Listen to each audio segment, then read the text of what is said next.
Bismillahirrahmanirrahim. Alhamdulillahi musabbibil asbab,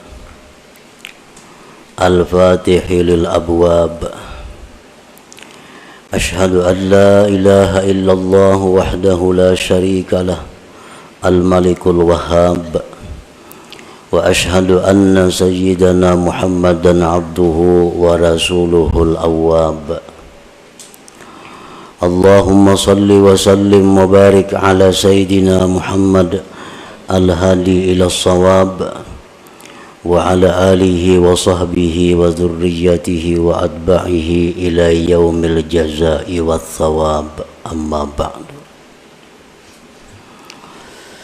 Yang kita hormati dan kita cintai para habaib dan para alim ulama, guru-guru agama, para muhibbin, hadirin hadirat rahimakumullah. Puji dan syukur selalu kita haturkan kehadirat Allah Subhanahu wa ta'ala, yang mana dengan izin, taufik dan hidayah dan inayah daripadanya jualah kita pada saat ini dapat berkumpul di majlis yang penuh berkah ini. Salawat dan salam kita haturkan kepada junjungan kita Nabi besar Muhammad sallallahu alaihi wasallam dan kepada seluruh keluarga, para sahabat, zuriat dan pengikut beliau sampai hari pembalasan nanti. Para muhibbin rahimakumullah. Al-hikmatu tsaniyata ashar min al-hikamil ataiyah. Qala al-imam Ahmad bin Athaillah as-Sakandari rahimahullah wa nafa'ana bi ulumih. Ma nafa'al qalba syai'un mithlu uzlatin yadkhulu biha midana fikrah. Hikmah yang ke-12 daripada Al-Hikamil Athaiyah. Berkata Imam Ahmad bin Athaillah As-Sakandari rahimahullah, tidaklah memberi manfaat akan hati oleh sesuatu seperti uzlah yang masuk dia dengan uzlah itu akan midan lapangan pikir.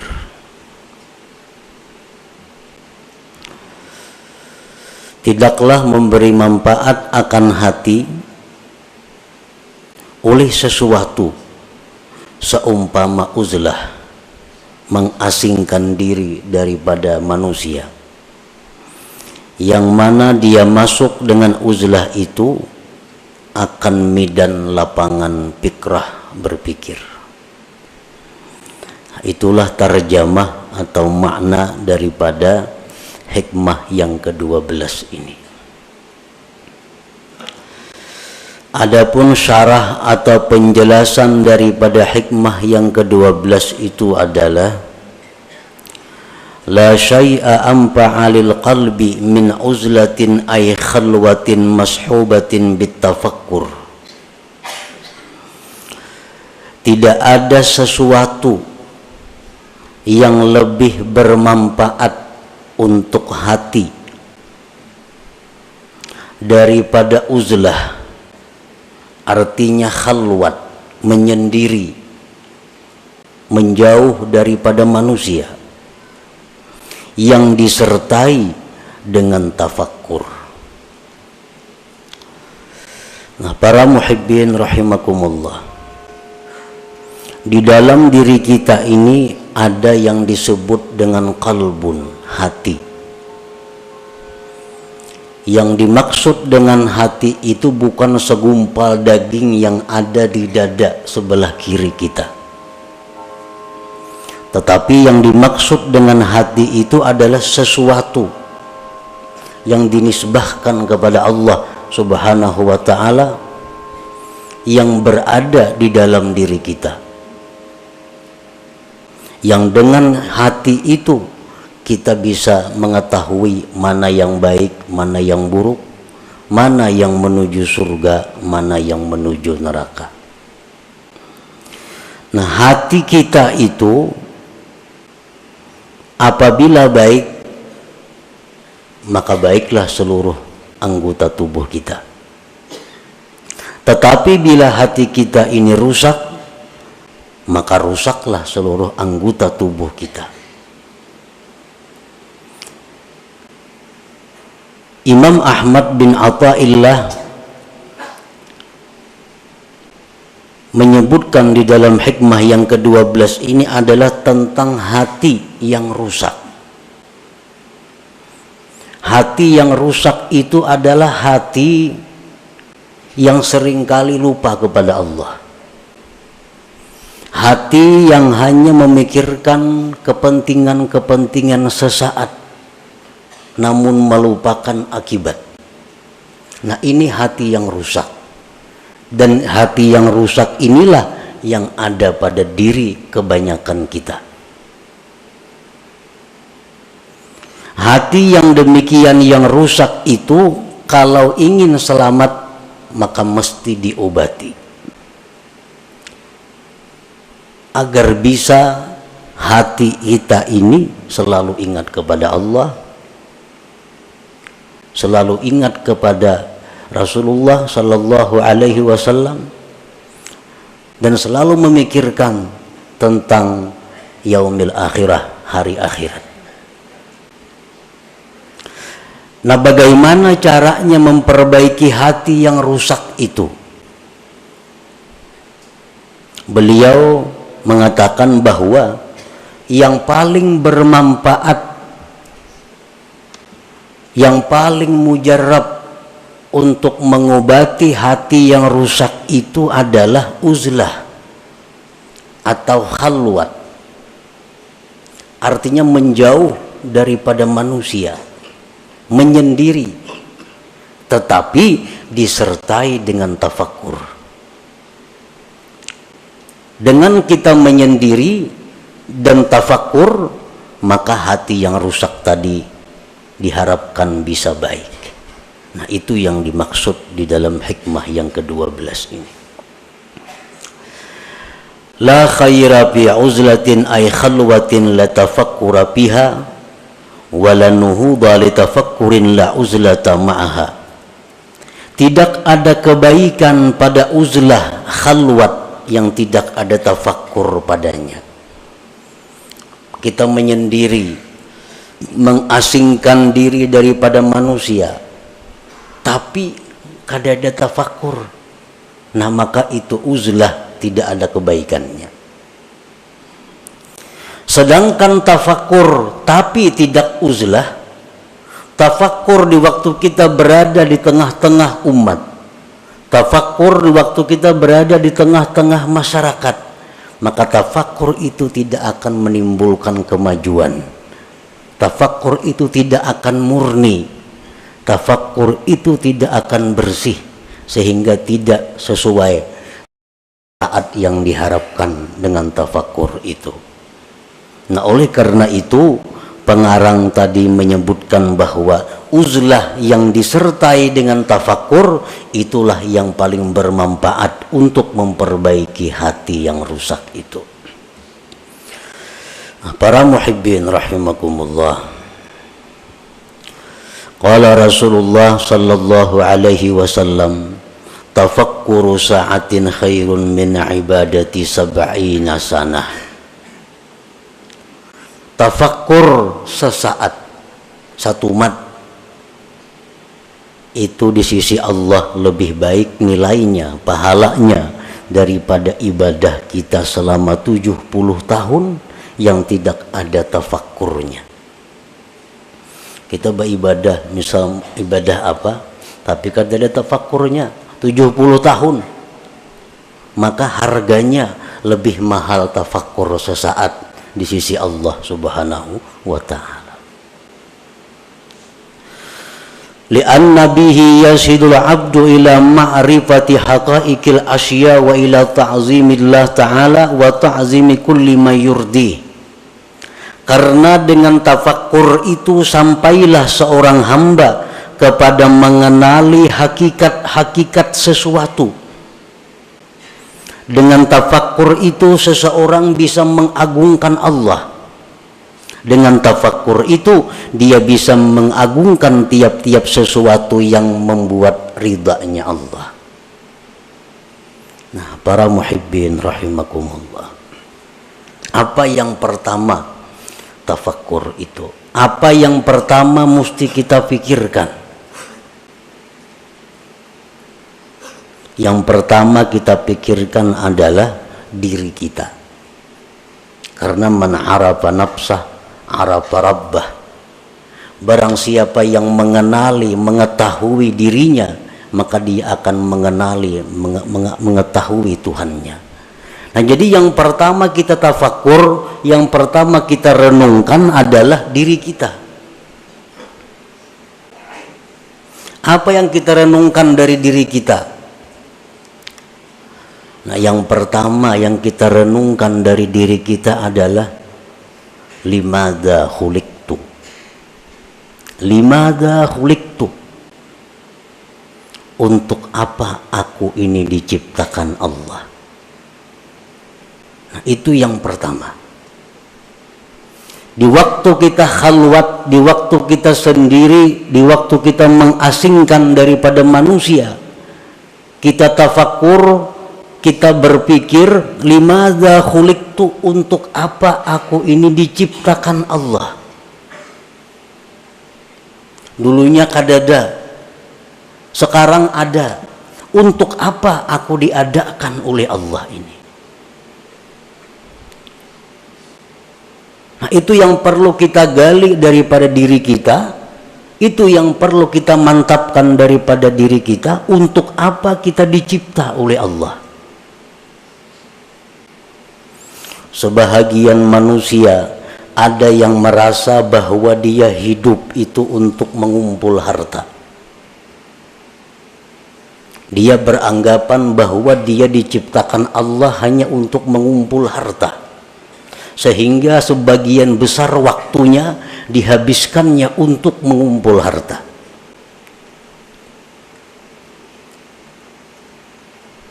Walaupun itu dia mengakui atau dia mengingkari, tapi kenyataan fakta membuktikan bahwa sebagian besar waktu dia habiskan untuk mengumpul kekayaan. Itu secara kada langsung bahwa dia mengakui bahwa aku dicipta untuk mengumpul harta.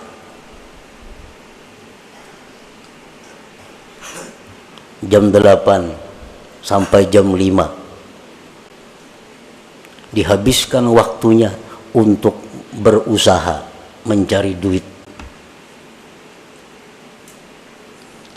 Kena malam kauyuhan guring, bangun kena pukul 7. Nah, orang semacam ini secara hal, secara isyarat bahwa dia mengatakan aku dicipta untuk mencari duit, walaupun di mulutnya kada keluar kata-kata itu, tapi tingkah lakunya menunjukkan demikian.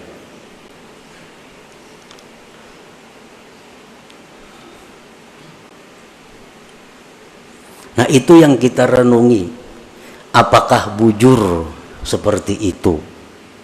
Apakah benar kita dicipta oleh Allah untuk mencari duit? Nah, itu yang perlu tafakkur. Yang pertama kita renungi hidup kita. Kita renungi berapa umur kita habiskan. Kita mengakui bahwa kita ternyata hidup ini adalah untuk duniawi semata-mata. Akhirat ada, tapi porsinya kecil, porsinya sedikit. Nah, makanya tafakkur itu nilai pahala di sisi Allah sangat besar. Limadza khuliqtu, untuk apa dicipta? Ibrahim bin Adham, sewaktu beliau berburu. Beliau adalah seorang bangsawan yang sukanya berburu.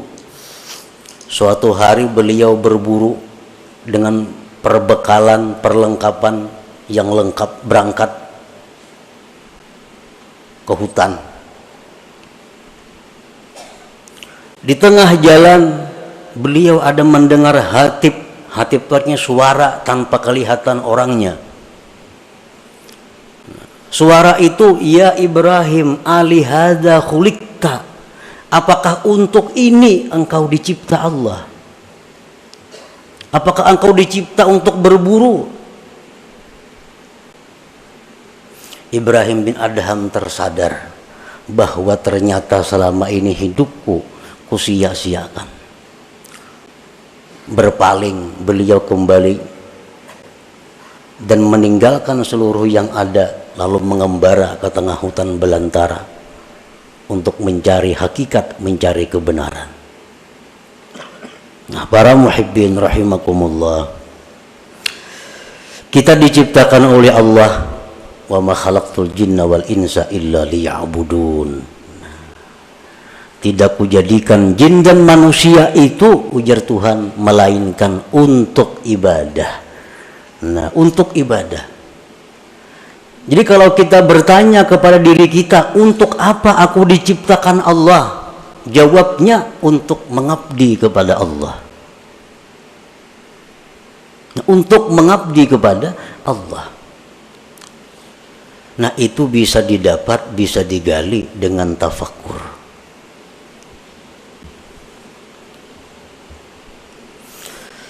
Nah, berhubung ibadah ini ada yang memerlukan sarana-sarana, ibadah ini ada memerlukan dana-dana, lalu dicarilah usaha, dicarilah duit, dicarilah makanan, dicarilah pakaian, dicarilah tempat tinggal. Supaya apa semuanya itu? Supaya bisa nyaman dan terus-menerus beribadah kepada Allah.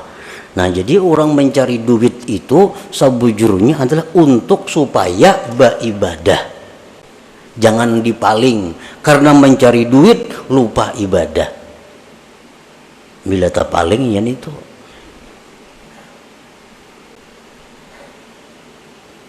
Nah, jadi yang pertama tafakkur itu dulu. Kita mengenali diri kita, tugas kita apa? Ternyata tugas kita hanya satu, adalah mengabdi kepada Allah. Tidak ada yang lain. Allah kadang memberi tugas kepada kita untuk mencari duit. Allah kadang memberi tugas kepada kita untuk berusaha itu ini kadang. Tapi yang ditugaskan Allah kepada kita hanya adalah ibadah kepada Allah. Dan Allah menjamin dalam banyak ayat di Al-Quran bahwa Allah akan memberikan rezeki, memberikan kecukupan kepada mereka-mereka yang ingin beribadah kepada Allah.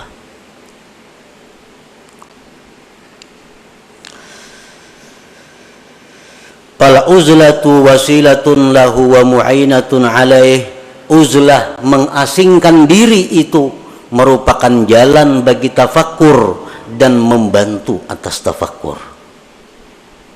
Namun kita di tengah manusia, di tengah keributan, kita akan sulit dapat tafakkur yang murni. Tapi kalau kita di tempat yang sunyi, di tempat yang sendiri, nah itu diharapkan ada tafakkur yang bersih. Jadi menyendiri itu merupakan wasilah. Mengasingkan diri dari manusia itu merupakan membantu untuk tafakkur. Hadhihi liman laisa lahu syaikhun yurabbi. Ini uzlah bagi orang yang tidak punya guru yang membimbing dia. Wa illa, jikalau dia punya guru, pamukhalatatus syekh wa mukhalatatul ikhwanil ladzina yu'inunah anfa'u wa aslahulah. Jika dia ada punya guru, nah maka bergaul dengan guru, bergaul dengan kawan-kawannya, maka itu lebih bermanfaat dan lebih baik baginya daripada uzlah. Jadi uzlah supaya bisa tafakkur ini untuk orang-orang yang menuju jalan Allah, tidak di bawah tidak di bawah bimbingan guru yang tertentu. Kalau orang itu ada punya guru tertentu, maka semajlis dengan guru itu lebih baik baginya. Bergaul dengan guru itu lebih baik baginya, lebih bermanfaat baginya. Nah, para muhibbin rahimakumullah. Wa'alam anna bil khalwati fawaida, ketahuilah bahwasanya pada khalwat itu banyak faidahnya. Kita mengasingkan diri, kada umpat perkumpulan-perkumpulan, kada umpat partai, kada umpat handil, kada umpat arisan, kada umpat itu banyak faidahnya. Pertama, hifzul qalbi minar riya wal mudahanah wa ghairiha minal amrad. Pertama, faidahnya kita mengasingkan diri itu terpelihara hati daripada riya. Kan riya itu minta lihat orang. Amun seorangan siapa yang melihat? Selamat hati daripada riya, daripada mudahanah, dan selainnya daripada penyakit-penyakit hati, sum'ah. Nah, selamat.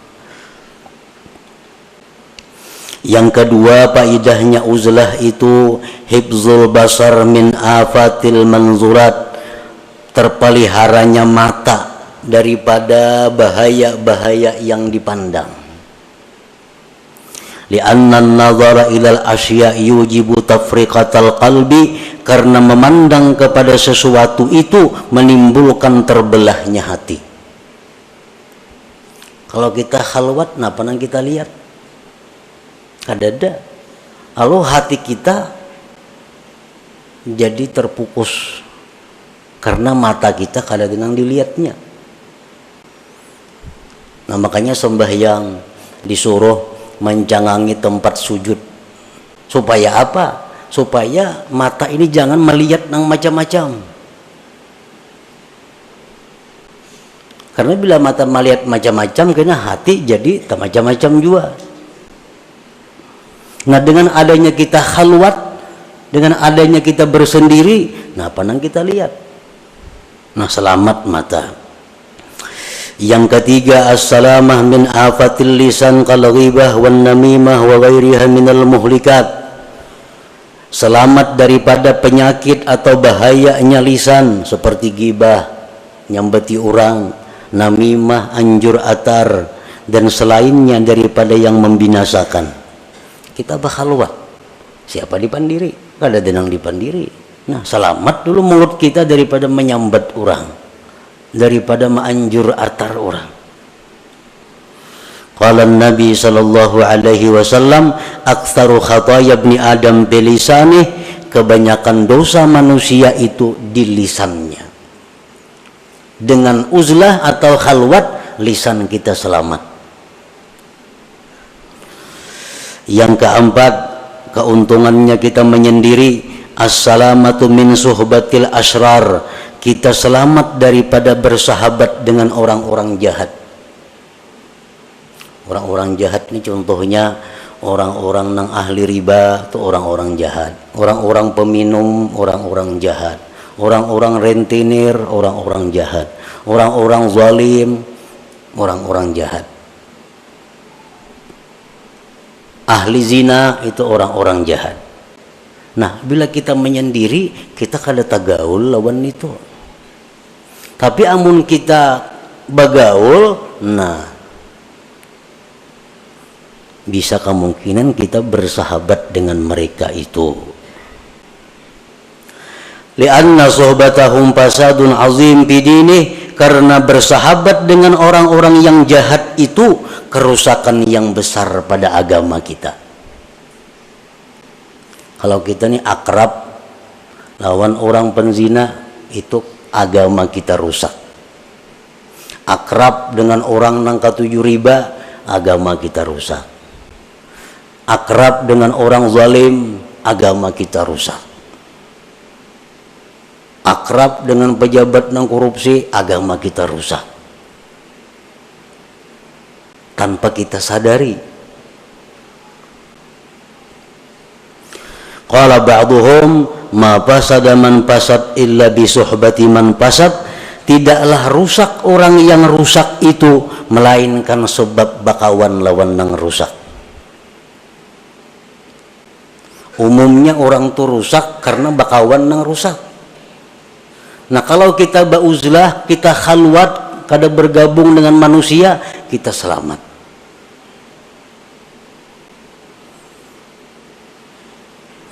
Orang-orang yang dimasukkan dalam asrar, kelompok orang-orang jahat, itu pandangan matanya itu bisa menularkan kejahatan kepada kita, terutama kita nang kada kuat keimanannya. Orang nih, orang jahat, jangan lawan kita berjauh aja lagi. Pandangannya itu bisa mendatangkan laknat Allah kepada kita. Apalagi kekanakan halus-halus tuh. Jangan nak dijapa-japa ya orang nangka itu. Karena keringat mereka itu adalah keringat yang dilaknat oleh Allah. Jadi bahaya bersahabat akrab dengan orang-orang yang masuk dalam gulungan asrar, yang sudah dianggap orang-orang jahat itu.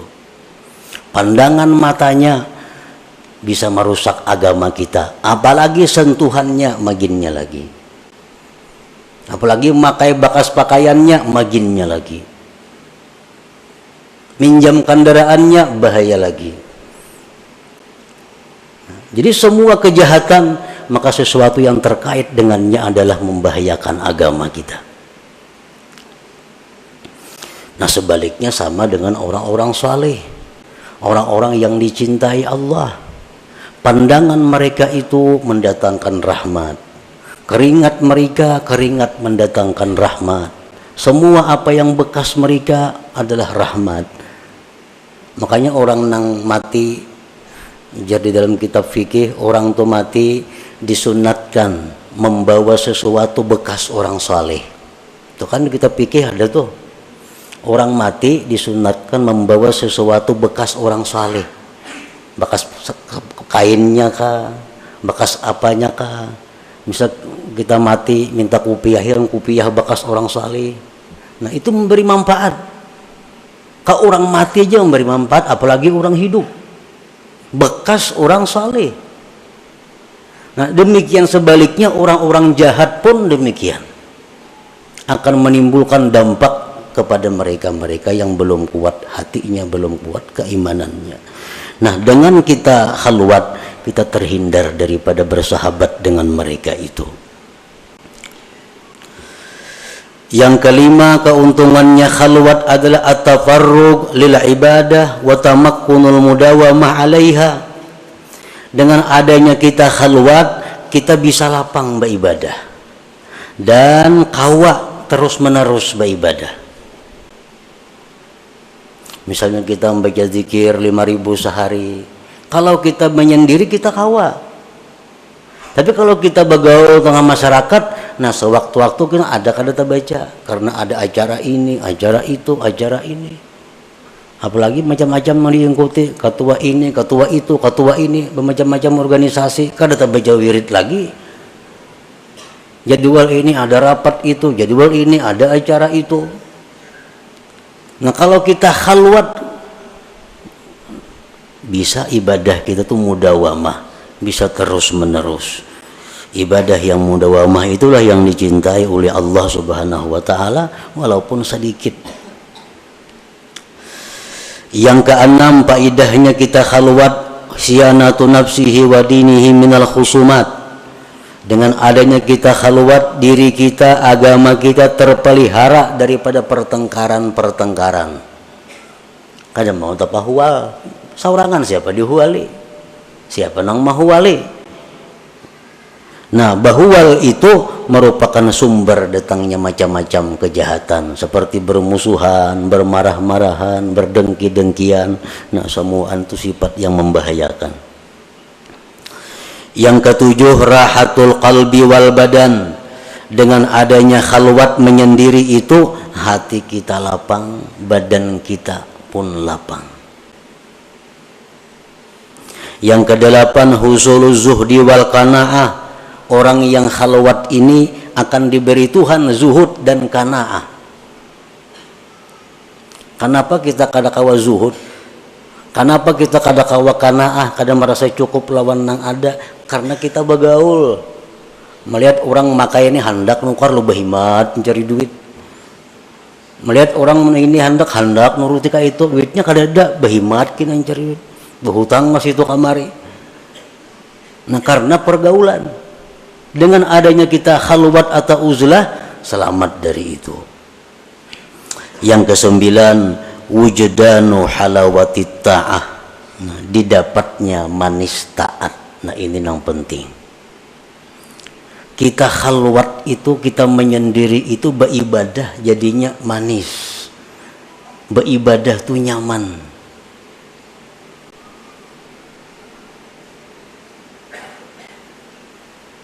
Qala Abu Talib Al-Makki rahimahullah, la yakunul murid shadikan hatta yajida bil khalwah minal halawah wan nasyat wal quwwah ma la yajidu bil alaniyah.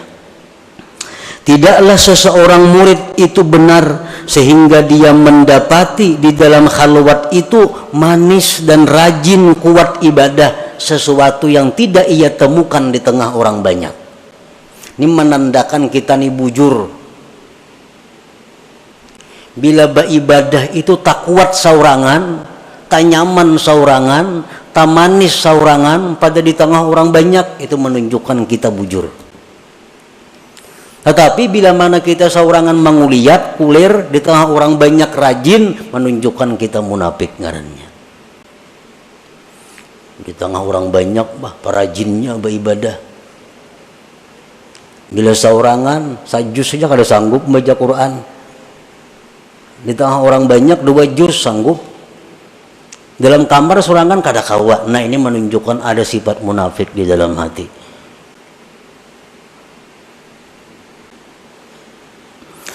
Yang ke-10, faidahnya uzlah at-tamakkun minat tafakkuril khalis ad-daim wa huwal maqsudul a'zam bil khalwah. Bisa kawa tafakkur yang murni, yang terus-menerus, itulah tujuan yang besar di dalam khalwat, di dalam uzlah itu. Nah, para muhibbin rahimakumullah, uzlah atau khalwat artinya menyendiri daripada orang. Dan itu kada semua orang bisa melakukannya. Menyendiri. Seseorang bertanya kepada gurunya, kaifat tarik ila tahqiqil ibadah wa tahsili halawatiha. Ujar si murid ini, wahai guru, bagaimana cara supaya bisa ibadah itu mantap dan manis? Ujar gurunya menjawab, qala syekh, la tanzur ilal khalqi wa khassatan abna'ad dunya. Kalau ikam hendak mantap beribadah, hendak manis, jangan memandang kepada makhluk, terutama orang-orang yang cinta dunia. Jangan dipandang, maiti aja jangan. Jadi jangan murid kada sanggup, wahai guru, urun di pasar begana, berdagang, macam-macam nang dihadapi kayak apa? Kenapa garang maka kada boleh memandang orang-orang yang cinta dunia itu? Ujar gurunya, fa innan nazar ilaihim zulmah. Memandang kepada orang-orang yang cinta dunia itu menimbulkan gelap di dalam hati kita. Nah, memandang aja sudah bahaya. Kada sanggup nang murid ini. Hidupnya kada di kampung, hidupnya kada di hutan, hidupnya di tengah masyarakat dan berusaha. Nah, kalau ikam kada sanggup, ini barang pala tasma' kalamahum. Ayo kita memandang mereka, tapi jangan mendengari pembicaraan mereka.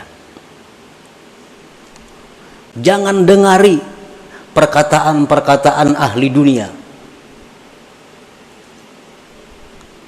Kada kau melihat TV lagi tuh, berita-berita.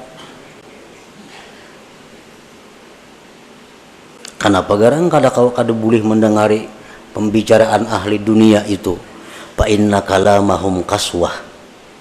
Pembicaraan orang cinta dunia itu menimbulkan keras hati kita. Kita ini menalinga orang bepandir dolar, pandir emas. Orang bisi emas kada, dolar kada. Ini menalinga mana. Itu membuat hati kita keras.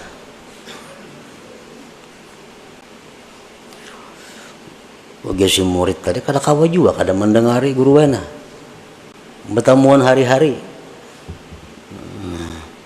Lalu ujar gurunya, amun ikam kada kawa jua kada mendengar mereka itu, bala tu'amilhum.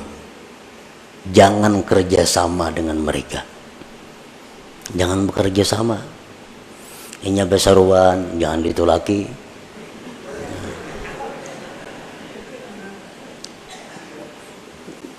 Orang-orang bakhil tuh, orang-orang bakhil. Besaruan jangan ditulaki. Kenapa? Makanannya itu daun penyakit. Itu ujar Nabi medahkan. Orang bakhil itu makanannya itu penyakit. Kayak mengetahui orang tuh bakhil kadanya. Tahu ini di kampung tuh kadang alih kada. Bila kada terdengar menyumbang, kada terdengar baruhan, bakhil ngarannya. Orang hadi tulaki. Orang udah biasa baruhan tuh bakhil ngarannya. Nah, inya baruhan jangan tulak penyakit. Itu jar Nabi kita medahkan itu. Makanan yang dihidangkan dari orang bakhil itu daun penyakit. Namun ikam kada kawa kada memandang mereka, kada kawa kada bepandir lawan mereka, jangan kerjasama. Jangan hendak berjual tukar lawan inya, jangan hendak mendatangi inya, jangan hakun didatangi inya. Bah kada kawa juga guru kayak itu, kada sanggup juga. Nah, jaguru nang terakhir, mun ikam kada sanggup juga itu, fala taskun ilaihim. Jangan ikam tentram kepada mereka. Ini yang terakhir, jangan tentram.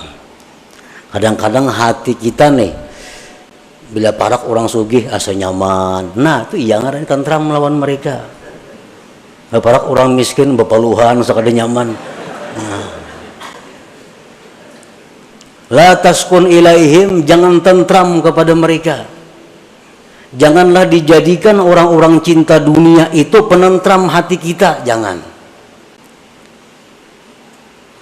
Fa inna sukun ilaihim halakah, karena mencari tentram kepada mereka itu kebinasaan kita.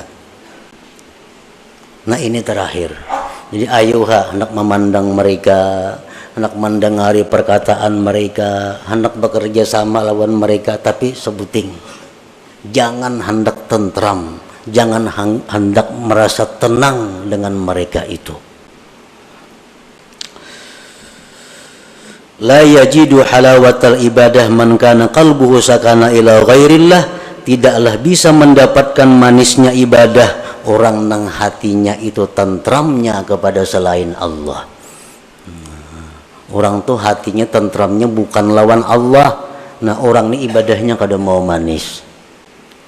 Tapi bila orang ini menyebut Allah tentram hatinya, menyebut Allah senang hatinya, nah orang seperti ini yang bisa dapat manisnya ibadah itu. Nah, jadi amun kada kawa bakhalwat, ini yang kita pakai. Jangan hendak mencari ketentraman, ketenangan kepada makhluk Allah, terutama abnaud dunia, orang-orang yang cinta kepada dunia itu. Nah, itulah sebagian yang dimaksud daripada hikmah yang ke-12 daripada Al-Hikamul Ata'iyah. Selanjutnya hikmah yang ke-13. Ila hadratin Nabi sallallahu alaihi wasallam al-Fatihah. Iyyaka na'budu wa iyyaka nasta'in.